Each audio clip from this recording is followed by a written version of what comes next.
நாளைக்கு மகா சிவராத்திரிங்க. ஸோ என்கிட்ட பர்சனலாக சில பேர் வாட்ஸ்அப் பண்ணி கேட்டிருந்தாங்க. என்னோடய சப்ஸ்கிரைபர் சில பேர் கேட்டிருந்தாங்க. ஸோ அவங்க எல்லாருமே மகா சிவராத்திரி பூஜை எப்படி பண்ணுறது அப்படிங்கிறத கேட்டிருந்தாங்க. ஸோ நீங்கள் ஏற்கனவே ஏதோ ஒரு பூஜா மெத்தட் ஃபாலோ பண்ணிங்கன்னா அதை அப்படியே ஃபாலோ பண்ணுங்கள்.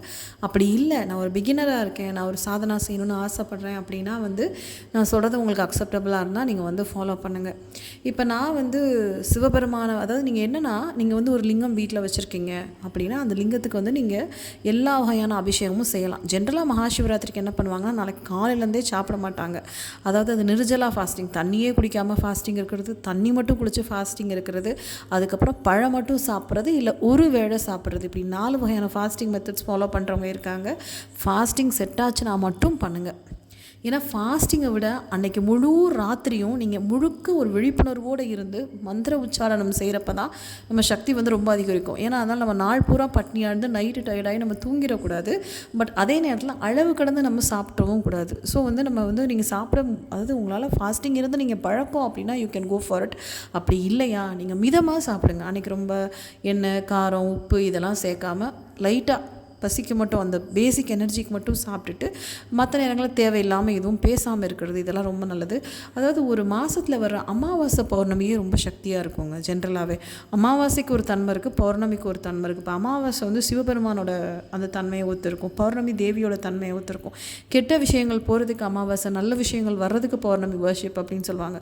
ஸோ அந்த அமாவாசை பௌர்ணமியே பிரபஞ்சத்தோட சக்தி அதிகமாக இருக்கும். அதாவது குறிப்பாக அந்த ஆன்மீக சாதனா பண்ணுறவங்களுக்கு அன்றைக்கி பூமி இன்னும் கொஞ்சம் ஒரு சப்போர்ட்டிவ் சிஸ்டத்தை வழங்குது அப்படின்னு சொல்லலாம். அதே மாதிரி தான் மகாசிவராத்திரி அப்படிங்கிறது சிவபெருமான், அதாவது அவர் மகாதேவா நம்ம சொல்கிறோம். ஏன் மகாதேவான்னு சொல்கிறோம்? ஏன்னா கடவுள்களுக்கும் கடவுள், அவர் கடவுள்களால் வணங்கப்பட்டவர். இப்போ ராமேஸ்வரம் போனால் ராமநாத சுவாமியாக இருக்கார் சுவாமி, அதாவது ராமர் வழிபட்ட சுவாமியாக இருக்கார். அதனால் கடவுள்களே வழிபட்டனால தான் அவரை மகாதேவர்னு சொல்கிறோம். அப்படி எல்லை இல்லாத அந்த பரம்பொருளை அடையிறதுக்கு சிவபெருமானே நமக்கு தர ஒரு பாசிபிலிட்டி தான் மகாசிவராத்திரி. ஸோ ஃபாஸ்டிங் உங்களுக்கு இருந்து பழக்கம்னா அதை பண்ணுங்கள்.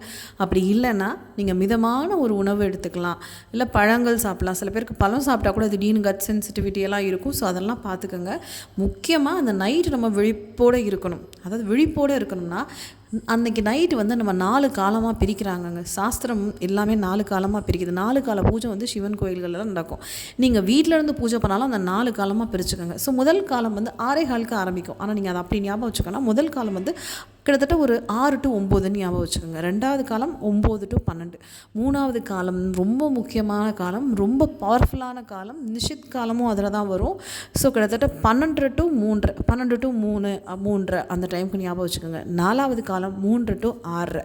ஸோ இப்படி 4 காலத்தை பிரிச்சுக்கோங்க. இன்னும் உங்களுக்கு குழப்பமாக இருந்தால் 6 to 9, 9 to 12, 12 to 3, so 3 to 6, 6 அந்த டைம் வச்சுக்கோங்க. ஸோ இப்படி 4 காலங்களும் ஈக்குவலாக பிரிச்சுக்கோங்க. இப்போ நீங்கள் வீட்டில் இருக்கிறீங்க அப்படின்னா இந்த 4, அதாவது நைட் ஒரு நீங்கள் என்ன சுவாமி படம், இப்போ லிங்கம் வச்சுருந்தீங்கன்னா அதுக்கு நீங்கள் அபிஷேகம் அந்த மெத்தட்ஸ்லாம் ஃபாலோ பண்ணிக்கோங்க. அப்படி லிங்கம் இல்லை, ஒரு படம் சுவாமி படம் வச்சுருக்கீங்க. இப்போ நான் பைரவரை தான் கும்பிட போகிறேன். ஏன்னா பைரவர் வேறு இல்லை, சிவபெருமான் வேறு இல்லை. சிவபெருமானே தீவிரத்தன்மை உள்ளவர், சிவனோட தீவிரமான வடிவம் பைரவரோட வடிவம். அதனால் இப்போ சிவபெருமான் ஸ்மசானத்தில் உட்காந்துட்டார்னா ஹி பிகம்ஸ் பைரவா. எதிரிகள் அடிக்கணுமா, ஹி பிகம்ஸ் பைரவா. அப்படி பார்த்தா இந்த உலகத்துலேயே சுவாமி பைரவ ரூபத்தில் தான் அலைகிறாராம். ஏன்னா இந்த உலகமே ஒரு ஸ்மசானம் தானே. மரணத்தை எங்கே ஹேண்டில் பண்ணுறாங்களோ அது ஸ்மசானம். இந்த உலகத்தில் மரணம் ஒவ்வொரு நிமிஷமும் ஒவ்வொரு இடத்துலையும் நடந்துக்கிட்டு தானே இருக்குது. மரணம் இல்லாத இடம் இருக்கா? ஸோ அதனால் சுவாமி பைரவராக எல்லா இடத்துலையும், பைரவ ஸ்வரூபமாக, பைரவ தத்துவமாக எல்லா இடத்துலையும் இருக்கார் அப்படிங்கிறது ஐதீகம்.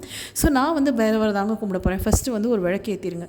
ஜென்ரலாக பைரவருக்கு, சிவபெருமானுக்கு நல்லெண்ணெய் தீபம் ரொம்ப ரொம்ப நல்லது. நீங்கள் அந்த கூட்டு தீபம் என்ன அந்த மாதிரி ஃபாலோ பண்ணாமல், நெய் கூட தேவையில்லை, நல்லெண்ணெய் தீபம் ஏற்றுங்க. ஸோ நைட்டு ஃபுல்லாக ஒரு விளக்கு எரியிற மாதிரி கண்டிப்பாக பார்த்துக்கோங்க. அப்படி ஒரு விளக்கை விட இன்னும் சொல்லப்போனால் 9 விளக்கு போட்டது ரொம்ப விசேஷம். பட் ஒரு விளக்கு மஸ்ட்டுங்க. ஒரு விளக்கு ஓவர் நைட்டில் எரியட்டும். அந்த 6 மணிலேருந்து காலையில் 6:30 வரைக்கும் அந்த 4 காலங்களும் எரியட்டும். ஸோ நான் இன்னும் சொல்லப்போனால் அஷ்ட பைரவருக்கு 8 விளக்கு ப்ளஸ் ஒரு மகாகால பைரவருக்கு ஒரு விளக்குன்னு சொல்லி 9 விளக்கு போடலாம். அதுக்கப்புறம் நிறைய வாசனை, அதாவது பத்தியோ இல்லை சாம்பிராணியோ வந்து ஒவ்வொரு காலத்துலையும் தனித்தனியாக ஏற்றிடுங்க. பூ வந்து தனித்தனியாக வச்சுருங்க. ஸோ ஒரு காலத்தில் வச்ச பூவை அடுத்த காலத்தில் எடுத்துருங்க. நிர்மால்யம் ஆகிடுச்சு. நிர்மால்யம்னா அது வந்து எடுத்துருங்க. அந்த பூ முதல் காலம் 2வது காலமுக்கு ஒவ்வொரு தடவை தனித்தனியாக செய்யுங்க. விளக்கு மட்டும் நைட்டு ஃபுல்லாக எரியட்டும். 4 காலத்துலேயும் 4 நைவேத்தியம் சுவாமிக்கு பண்ணுங்கள். அது உங்களால் முடிஞ்ச அளவுக்கு நைவேத்தியம் பண்ணலாம். இப்போ நான் என்ன நைவேத்தியம் பைரவருக்கு நினச்சிருக்கேன்னா 3ல சுவாமி தான் வந்து அதை பண்ண விடணும். முதல் காலத்துக்கு வந்து பால் நினச்சிருக்கேன். நல்ல பால் வந்து வெல்லம் போட்டு காய்ச்சி சுவாமிக்கு வைக்கலாம். வெல்லம் ஜீனி போடக்கூடாது. 2வது காலத்துக்கு வந்து உளுந்த வடைங்க, அதாவது எஸ்பெஷலி கருப்பு உளுந்து இருக்கு இல்லையா, ஸோ அந்த வடை வந்து ரொம்ப விசேஷம். பைரவருக்கு, வாராகிக்கு எல்லாருக்குமே விசேஷம். ஸோ அந்த கருப்பு எல்லாத்துலேயுமே உப்பு பெருசாக போடக்கூடாது. உப்பு வந்து தவிர்த்துருங்க. 3வது காலத்தில் வந்து வெண்பொங்கலுங்க. அகைன் உப்பு பெருசாக இல்லாமல், உப்பே இல்லாமல் கூட செய்யலாம். மிளகு நிறைய போட்டு ஒரு வெண்பொங்கல் நல்ல தாளிச்சு கூட அந்த பொங்கல் வந்து செய்யலாம். அப்புறம் 4வது காலத்துக்கு சில பேர் ஹனி ஆஃபர் பண்ணுவாங்க, சில பேர் சக்கரை பொங்கல் சுவாமிக்கு ஏதாவது இனிப்பாக வச்சு 4வது காலத்துக்கு இந்த மாதிரி நைவேத்தியம் வந்து நம்ம பண்ணலாம். இல்லை உங்களால் என்ன முடியுதோ. சுவாமி வந்து ஒரு வில்வ இலையை வச்சாலும் ஹி வில் பி ஹாப்பி. வில்வம் வைக்கிறத விட சிவபெருமானுக்கு எதுவுமே பிரியம் இல்லை. அந்தளவுக்கு அவருக்கு வில்வம் வந்து பிரியமானது. நான் சொல்லியிருக்கேன்ல, முக்கியமான காலம் வந்து இந்த நிஷித் காலம் வந்து இந்த 3வது யாமத்தில் தாங்க வருது. அதாவது 12 to 3 டைமில் வரும். கிட்டத்தட்ட நாளைக்கு வந்து 12 to 1 மணின்னு நினைக்கிறேன். ஸோ அந்த 3வது காலத்தை நீங்கள் ஸ்ட்ரிக்டாக ஃபாலோ பண்ணாலும் நிஷித் காலம் ஆட்டோமேட்டிக்காக அப்சர்வ் ஆயிரும். இது ரொம்ப விடக்கூடாத ஒரு காலம். ஏன்னா அந்த காலத்தில் தான் வந்து பைரவர் இருக்கார். நீங்கள் பைரவரை கும்பிட்றப்ப யமனோட பிரீத்தி வந்து உங்களுக்கு கிடைக்கும். ஸோ நிறைய விஷயங்கள் வந்து இருக்குது. ஸோ அந்த 3வது கால பூஜையை வந்து மிஸ் பண்ணாமல் வந்து பண்ணுங்கள். இப்போ அதாவது இரவு முழுக்க விழிப்போல் இருக்குது. முடிஞ்ச அளவுக்கு சிவநாமத்தை உச்சரிக்கிறது. சரி, சிவநாமத்தை உச்சரிக்கிறதுனா ஓவர் நைட் நம்ம ஓம் நம சிவாயன்னு சொல்லிகிட்டே இருக்க முடியாது. அதனால் நம்ம இப்போ வந்து நான் வந்து ராஜஸ்ரீ நந்தி அவங்கள ஃபாலோ பண்ணுவேன். இந்தியாவோட முக்கியமான பைரவ உபாசகர். பட் அவரோட டீச்சிங்ஸ் வந்து நிறைய இங்கிலீஷில் இருக்குது. அதனால் அவரோட மெத்தட் தான் நான் ஃபாலோ பண்ணலாம் அப்படின்னு சொல்லியிருக்கேன். இப்போ காலபைரவ அஷ்டகம்னு ஒன்று இருக்குங்க. பைரவருக்கு ஒரே டெக்ஸ்ட் வந்து காலபைரவ, ரொம்ப பவர்ஃபுல் டெக்ஸ்ட் வந்து காலபைரவ அஷ்டகம் தான். அது ஆதிசங்கராச்சாரியர் எழுதுனது. 8 ஸ்டான்ஸாக தான் இருக்கும். ஸோ 8 ஸ்டான்ஸாஸ் இருக்குங்க. ஸோ அந்த 8 ஸ்டான்ஸா உள்ளது தான் வந்து காலபைரவ அஷ்டகம். நான் உங்களுக்கு தனியாக ஒரு நாள் ஒரு வீடியோ போடுறேன். அந்த காலபைரவ அஷ்டகத்தை எப்படி படிக்கணுங்கிறத சொல்லித்தரேன். ஸோ இன்ட்ரெஸ்ட் ஆனவங்க படிச்சுக்கலாம். அந்த காலபைரவ அஷ்டகத்தை வந்து ராஜஸ்ரீ நந்தி அவங்க என்ன சொல்கிறாங்கன்னா 24 டைம்ஸ் ஒவ்வொரு காலமும் சொல்லுங்கள் அப்படின்னு சொல்கிறாங்க. அதாவது 24 டைம்ஸ் அப்படிங்கிறது சொன்னோன்னா எனக்கு தெரிஞ்சு ஒரு 1 hour ஆகிடும் சாலிடாக. ஸோ 24 டைம்ஸ் சொல்லுங்கள்.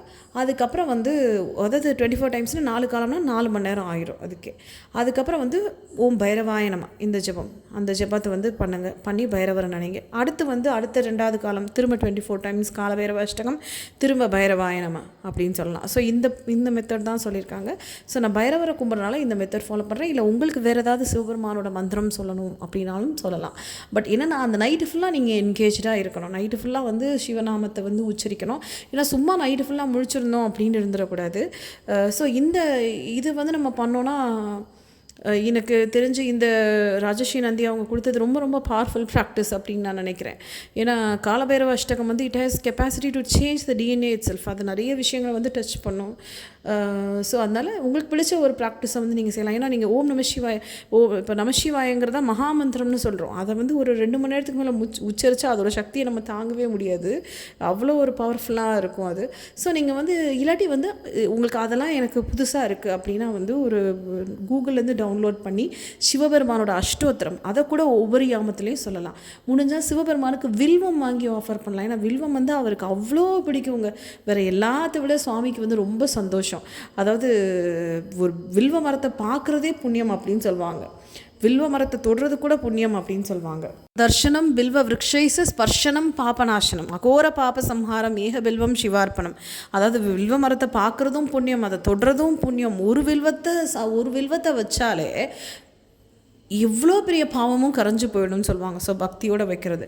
ஸோ அந்த மாதிரி நீங்கள் பிளான் பண்ணிக்கோங்க. அந்த 4 காலத்துக்கும் 4 முழிச்சிருக்கிறதே பெரிய விஷயம். அதுக்கப்புறம் வந்து சுவாமிக்கு பெரிய விஷயங்கிறத விட முழிச்சிருக்கிறதே நீங்கள் வந்து சுவாமிக்காக அன்போடு செய்கிற ஒரு விஷயம். அதுக்கப்புறம் ஒவ்வொரு காலத்துலேயும் ஏதோ ஒரு நைவேத்தியம், எனக்கு இதெல்லாம் சமைக்க முடியாது அப்படின்னா நீங்கள் பழத்தை சுவாமிக்கு வச்சாலும் அது வந்து பக்தி. உங்களோட